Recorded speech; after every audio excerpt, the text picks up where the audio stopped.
우리 여러분과 서로 만나서 반가운데 우리 옆 사람과 반갑습니다. 참 잘 오셨습니다. 한번 인사해 보시기 바랍니다. 참 잘 오셨습니다. 천국에서는 이렇게 길게 안 하고 네 글자로 할렐루야 이렇게 합니다. 오늘의 말씀은 우리들에게 아주 중요한 말씀입니다. 이 또한 지나가리라. 우리가 잘 아는 다윗 왕은 그의 업적 가운데서 여러 가지 일들이 기억되지만은 특별히 다윗 왕 하면은 다윗 왕의 황금 반지라는 것이 아주 유명합니다. 그의 황금 반지에 새겨진 그 글귀가 뭐냐면 이 또한 지나가리라. 이 또한 지나가리라. 이것은 구약 성경에 나오는 말씀을 토대로 해서 세운 미드라시 성경인데 그 성경 말씀에 이 성경 구절이 들어가 있습니다. 이 다윗은 성경에서 소개하기를 아주 전쟁터에 나가서 싸움도 잘하시고 또 그 싸움을 했는데 항상 승리하시고 승승장구하는 모습을 보여주는데 사무엘상에 보면 이 다윗 왕이 얼마나 싸움을 잘했는지를 아주 짧은 말로 사울은 천천히요 다윗은 만만히로다 그렇게 했습니다. 누가 그렇게 했느냐면 열렬한 열성 팬들입니다. 특별히 여자분들이 그렇게 하셨던가 봐요. 노래를 찬양을 부르는데 사울 왕이 들었어요. 그것을. 사울은 천천히요 다윗은 만만히로다.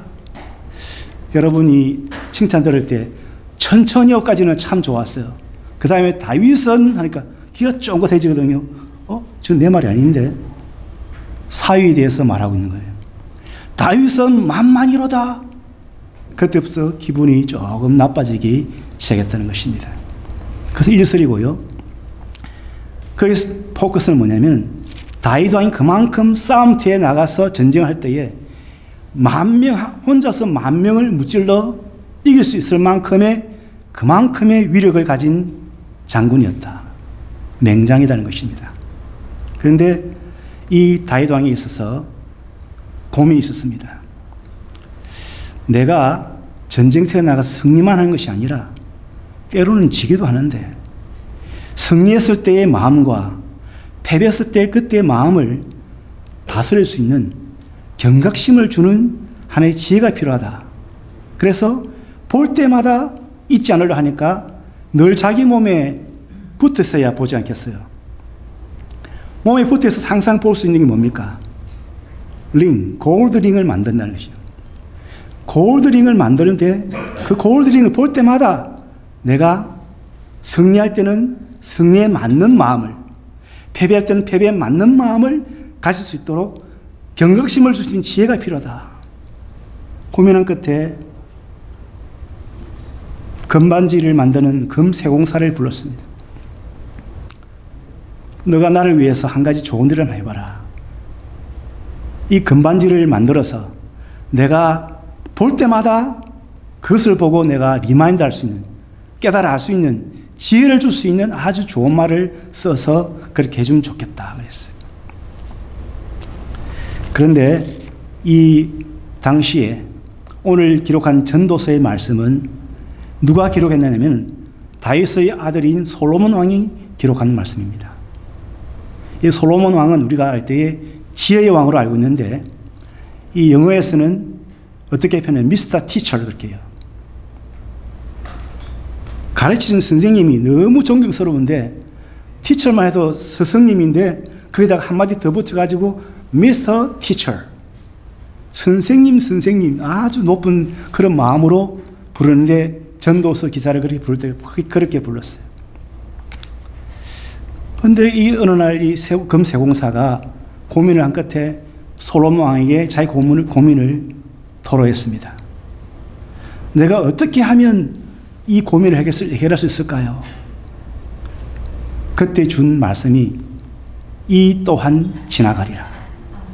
우리 한번 해보세요. 이 또한 지나가리라. 이 또한 지나가리라.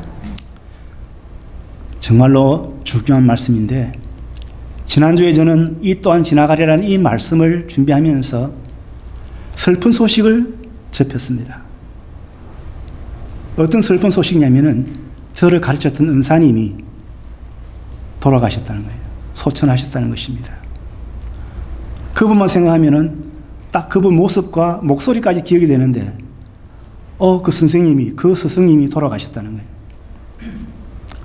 사람이 날 때가 있으면 죽을 때가 있다고 성경에 분명히 기록되어 있지 않습니까? 오늘 읽었던 이 본문에 보면 타임이라는 단어를 무려 몇 번을 반복했냐면 29번 반복했어요. 타임. 때라는 단어를 29번이나 반복했다는 것은 이 때를 통해서 우리에게 필요한 것이 뭐냐면 삶의 전환점이 필요하다는 것입니다. 이 솔로몬은 오늘 주어진 말씀을 통해서 우리들에게 삶의 전환점을 어디에다가 포커스를 맞추느냐. 기한이 있다 그랬어요. 범사에 기한이 있고 천하만사가 다 때가 있다 그랬어요. 여러분, 우유를 마셔도 그냥 마시지 않습니다. 우유에 딱 뭐가 적힌 것을 봅니까? 언제까지 엑스파이 되느냐? 기한을 딱 봅니다. 약을 먹을 때도 그 약병에 분명히 기한이 적혀 있습니다. 모든 이 세상의 물건에는 다 엑스프레이션, 언제 엑스파이가 되는지를 기록을 해놨습니다.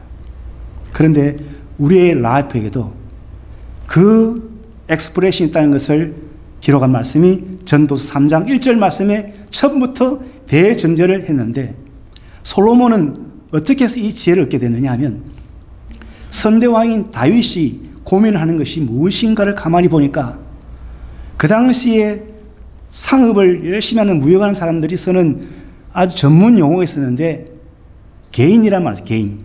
G-A-I-N. 개인. 어둠에 대해서 많은 사람들이 촉각을 곤두세우고 있다는 것입니다. 우리가 잘 아는 말 중에 no pain, no gain이라는 말이 있습니다. 페인이 없으면 게인도 없다. 내가 고통이 있은 만큼, 노력한 만큼 내가 결과를 통해서 성취한다는 말이 no pain, no gain이잖아요. 이게 언제부터 나왔냐면 바로 여기에서 출발된 것입니다.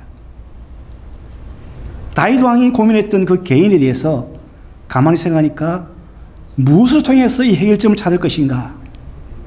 그때 썼던 말이 under the heaven, 하늘 아래에라는 말을 썼어요. 하늘 아래에. 하늘 아래에 있는 모든 사람들이 그때나 지금이나 다윗 시대나 솔로몬 시대나 오늘 우리 시대나 앞으로 올 모든 차세대, 차후 세대에 대해도 동일한 고민이 뭐겠습니까? 개인. 어떻게 하면은 내가 지나갈 수 있느냐? 그래서 사람들이 신경을 곤두세우는 것이 이 개인 해결점을 찾는데 이 솔로몬은 하나님께 지혜를 구했는데 하나님께 주신 지혜가 뭐냐면 하늘 아래란 말을 통해서 사람들이 무엇을 찾아야 되느냐? 삶의 전환점이 필요하다는 것입니다. 누가 삶의 전환점이 필요하냐면 깨닫는 자만이 삶의 전환점이 필요한 것입니다. 다윗이 고민했던 그 고민, 아들이 고민하게 됐고 아들 솔로몬이 고민했던 그 고민을 그 다음 모든 세상 사람들이 다 고민하고 있으며 지금도 고민하고 있습니다. 어떻게 하면 내가 이 개인을 해결할 수 있을까? 오늘 여러분과 저에게 하나님께서 도전하십니다. 가장 좋은 길로, 가장 완전한 길로 찬송 불렀듯이 한마디로 말하면 삶의 터닝 포인트가 오늘 이 자리에서 필요한 것입니다. 이 반지 세공사가 참 지혜가 있는 사람이에요. 자기보다 더 똑똑한 사람을 찾아서 그 똑똑한 사람에게 물어보면 내가 고민하지 않아도 될 시간을, 타임을 세이브하겠구나라고 생각하고 솔로몬 왕에게 제안한 것입니다. 어떻게 하면 내가 이 다윗 왕에게 가장 만족스러운 반지를 만들어 드릴까요? 그때 준 지혜로운 말씀이 이 또한 지나가리라. 그런데 이 또한 지나가리라는 말씀을 잘 음미해 보면 우리는 우리의 솔직함이 필요합니다. 사람이 언제 제일 솔직합니까? 양심의 소리를 들을 때가 제일 솔직합니다. 남이 보는 앞에서는 다 신사숙녀인데 양심이 있는 자리는 남이 없습니다. Only me, only I. 나 혼자만 있기 때문에 그때 내 양심 앞에서는 내 모든 것이 다 드러나 있습니다. 양심이 묻는 소리에 솔직하게 대답하지 않는 사람은 한 사람도 없습니다. 그래서 이것을 다른 말로 영적 성향의 필연적인 일관성이다 그렇게 말합니다. 성향이란 말은 뭔가를 하고 싶은 생각이 마음속에서 확 치밀어 오를 때 그때 그 상태를 다른 말로 성향이라 그래요. 성향. 영적으로 내가 영적으로 하나님 앞에 뭔가를 하고 싶은 충동이 확 일어날 때 있지 않습니까? 평소에는 안 그랬는데 오늘따라 찬송을 막 뜨겁게 부르고 싶고 오늘따라 눈물 나게 기도하고 싶은 그런 마음속에 솟구친 생각이 탁 떠오르는 것을 영적 성향이라고 말합니다. 그런데 우리 양심은 얼마나 정직한지 좋을 때도 정직하고 안 좋을 때도 정직합니다. 좋을 때란 말은 다른 말로 우리가 고상하게 말하면 내가 성공할 때 모든 일들이 정말 만사형통이 될 때에 그때 사람들은 어떤 생각이 떠오르냐면 영웅적인 심리가 확 떠오르게 됩니다. 그러다가 원치 않는 어떤 일이 탁 터지면서 갑자기 내가 어려움에 처할 때에 패배로 전락하면서 절망이 확 찾아올 때에 찾아오는 그때의 마음은 어떤 마음입니까? 패배주의. 내가 일이 잘못될 때는 패배주의가 찾아오고 일이 확 잘 풀릴 때는 영웅심리가 찾아옵니다. 우쭐대고 싶은 마음, 막 자랑하고 싶은 마음. 자랑해야 정말 속이 시원한데 누군가가 내 이야기를 들어줘야 되겠는데 그때 심리를 영웅심리를 이렇게 말합니다. 다윗은 승승장구만 한 것이 아니라 때로는 정말 피치 못할 비참한 패배를 맛보기도 했습니다. 심지어는 어떤 경우까지 당했습니까? 왕자에서 있지 못하고 아들이 쿠데타를 일으켜가지고 왕궁 밖으로 도망자의 신세가 됐을 때도 있었습니다. 그만큼 패배주의에 빠질 때도 있었습니다. 그걸 다 돌아볼 때 내가 그 어려웠던 순간들, 내가 그렇게 잘 됐던 그 순간들을 한마디로 말하면 영적인 성향인데 똑같이 하나님 앞에 똑같이 내가 솔직해야 된다. Be authentic. 솔직하라. 진짜가 되라는 것입니다. 언제 진짜가 되겠습니까? 양심으로 돌아가서 우리가 양심의 거울 앞에 섰을 때 우린 진짜가 될 수 있습니다. 성공할 때도 진짜가 될 수 있고 내가 패배했을 때도 진짜가 될 수 있습니다. 그때에 우리에게 필요한 것이 무엇일까요? 성경 말씀이 필요한 것입니다. 다윗은 얼마나 고민했는지 그 고민이 아들에게 전달됐고 아들이 아버지 고민을 생각하면서 보니까 이미 아버지가 답을 내놨더라고요. 시편 말씀에. 시편 31편 15절 말씀에 이런 말씀이 있습니다. 나의 때가 주의 손에 있사오니 내 원수들과 나를 핍박한 자들의 손에서 나를 건져 주소서. 이 다윗은 얼마나 훌륭한지 모릅니다. 여호와는 나의 목자라고 고백했던 그만큼의 이 영적 경륜이 높은 사람인데 자기가 잘못됐을 때도 양심적인 고백을 이렇게 말했습니다. 나의 때가 주의 손에 있사옵나이다. 사람에게는 우리가 어떤 미사여구를 통해서 말할 수가 있습니다. 그런데 양심 앞에서는 얼마나 더 솔직하게 말하겠습니까? 나의 때가 주의 손에 있사옵니다. 다시 말하면 나의 앞날이 주의 손에 있사오니 내 원수들과 나를 핍박한 자들의 손에서 나를 건져 주소서. 이 말씀을 통해서 이 솔로몬이 지혜를 받았습니다. 아버지가 썼던 말을 딱 보니까 나의 때라는 그 말을 영어로 하니까 my times. time이란 단어가 하나만 있으면은 한 번만 생각합니다. 2 time, 3 time. 계속해서 숫자가 많아지면 많아질수록 s만 딱 붙이면은 time 복수가 되지 않습니까? 그리고 오늘 말씀을 통해서 보면 어느 때 다 구분되어 있습니다. 그런데 이 말씀을 우리가 다 못 외워도 딱 구분하면 하나는 성공했을 때, 하나는 실패했을 때, 하나는 네거티브한 부정적인 경우를 당했을 때, 하나는 긍정적인 경우를 당했을 때, 그 두 가지에서 갈림길에서 우리는 어떻게 해야 될까? 삶의 전환점을 어떻게 내가 마련할까? 이것을 솔로몬이 아버지의 시편의 말씀을 통해서 지혜를 얻었습니다. 다시 말하면 하나님께서 이 솔로몬에게 지혜를 주시기를 범사에 기한이 있고 천하만사가 다 때가 있나니 라고 말하면서 28번의 때를 탁 구분해서 착착착착 얼마나 지혜로운지 모릅니다. 우리도 이 때를 말씀을 조용히 내 혼자 있을 때 사람들 보는 앞에서 말고 나 혼자의 시간이 있을 때 나 홀로 있을 때 그때 한번 조용히 읽어보세요. 이 말씀은 나에게 양심의 메아리를 칠 것입니다.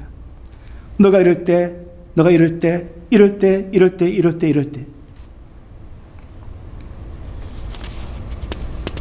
오늘 말씀 중에서 보면 특별히 4절 말씀이 저를 주목하게 만들었습니다.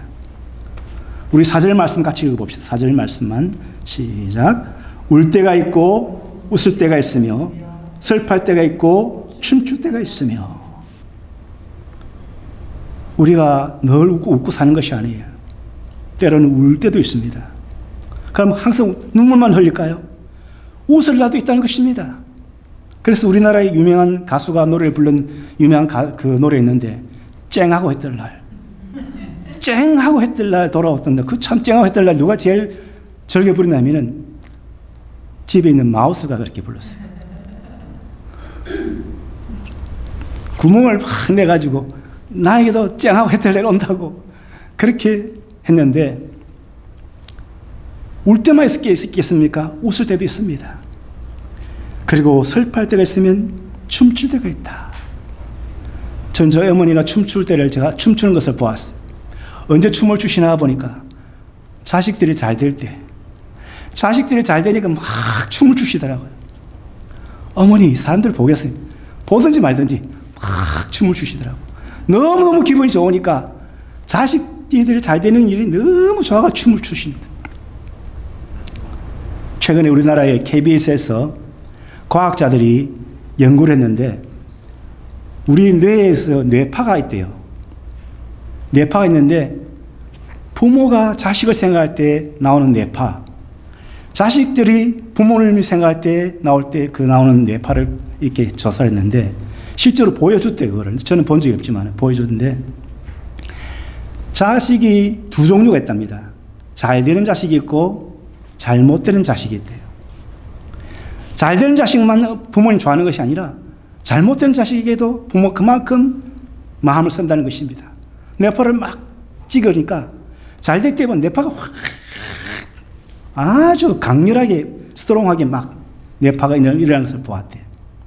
그 다음에 자식이 잘못된 자식을 생각할 때 그 순간을 딱 찍으니까 잘못될 때도 이 부모님이 그 잘못되는 자식을 위해서 얼마나 신경을 쓰시는지 뇌에서 뇌파가 똑같은 강도로 나왔대요. 그 다음 역전입니다. 자식들 해봤어요. 엄마를 생각할 때에 뇌파를 확 찍었어요. 숫자가 얼마 나왔어요? 나왔겠어요? 제로. 정말 너무나 슬프게도 제로가 나왔어요. 아버지도 참 다를 줄 알았는데 똑같이 부모님을 생각하는 자식들이 뇌파는 제로에 가까웠대요. 그래서 그 이야기를 하신 분이 이렇게 말했어요. 부모님들은 정신 차리시오. 자식들에게 기대하지 마시오. 자, 그런데 우리가 오늘 제가 왜 이야기하냐면은 슬퍼할 때가 있으면 춤출 때가 있다는 것을 말하려고 예를 든 것인데 항상 사람이 다운될 때 있는 것이 아니라 업될 때 있다는 것입니다. 항상 업되는 것도 아니고 때로는 다운도 된다는 것입니다. 이것을 누가 우리에게 알게 해줍니까? 하나님이 솔로몬을 통해서 알게 해주는데 그 솔로몬과 이 다윗의 공통점이 뭐냐면은 시편 30편 말씀을 통해서 다윗은 나의 앞날이 주의 손에 있사오니 하면서 자기의 앞날을 이야기했습니다. 나의 앞날 나의 때가 주의 손에 있사오니. 천하만사가 하나님 손에 있다는 사실을 알았던 분이 바로 솔로몬입니다. 그런데 다 때란 말을 강조했어요. 아버지도 때를 강조했고 아들도 때를 강조했습니다. 그렇다면 오늘 우리들에게 가장 중요한 것이 뭐냐면 때의 주관자가 바로 하나님이시라는 것을 알려주신 것입니다. 때를 사람이 주관하는 것이 아닙니다. 때는 누가 핸들하느냐? 때를 컨트롤하시는 분은 살아계신 아버지 하나님이십니다. 그 하나님께서 오늘 우리들에게 주시는 지혜는 삶의 전환점을 찾아야 되는데 좋을 때도 찾고 안 좋을 때도 찾아라는 것입니다. 성공할 때도 찾고 실패할 때도 찾아라는 것입니다. 그런데 오늘 이 때를 좀 더 우리가 세밀하게 생각하면 때는 구체적으로 네 가지를 갖추고 있습니다. 하나는 뭐냐면은 경우, 두 번째는 계절, 세 번째는 활동, 마지막으로 목적입니다. 때라는 것을 구체적으로 말씀드리면 어떤 경우를 만나든지 어떤 계절을 접하든지 어떤 행동을 하더라도 이 범사에는 기한이 있다는 것입니다. 우리가 뉴스를 잘 보시는데 한국에 홍수가 이번에 엄청나게 나가지고 특히 경남 지방의 사람들은 많은 피해를 받았습니다. 그랬더니 이 미국 땅대로 또 뉴욕의 텍사스에 얼마나 비가 많이 왔어요. 비가 오니까 그냥 오는 것이 아니었습니다. 하루아침에 삶의 모든 터전이 와르르 무너지고 삶의 터전만 무너진 것이 아니라 그렇게 사랑했던 부모님을 잃어버리고 자식을 잃어버리고 많은 사람들이 어려움을 당했다는 것은 이 슬픈 경우를 생각하면 계속 이런 경우만 생기면 얼마나 우리가 마음이 아프겠습니까? 이 또한 지나가리라. 하나님께서는 우리들에게 기한이 있다는 것을 보여주시는데 그런데 이것을 다른 말로 하면은 허무의식입니다. 너무 허무하다. 세상에는 세 가지가 없다 그래요. 특별히 뭐가 없느냐면 세상에는 아무것도 없다는 말에 아무것도 없다. 그때 무가 나요. 무. 아무것도 없다. 두 번째는 모든 인간은 허무의 존재다. 그때도 무가 들어갔어요. 마지막으로 한 가지 없다는 말할 때 하나님은 없다 이렇게 말해요. 누가 이렇게 말하냐면 시편 14편 1절과 53편 1절 말씀에서 이렇게 말씀하십니다. 어리석은 자는 그의 마음이 이르기를 하나님이 없다 하도다.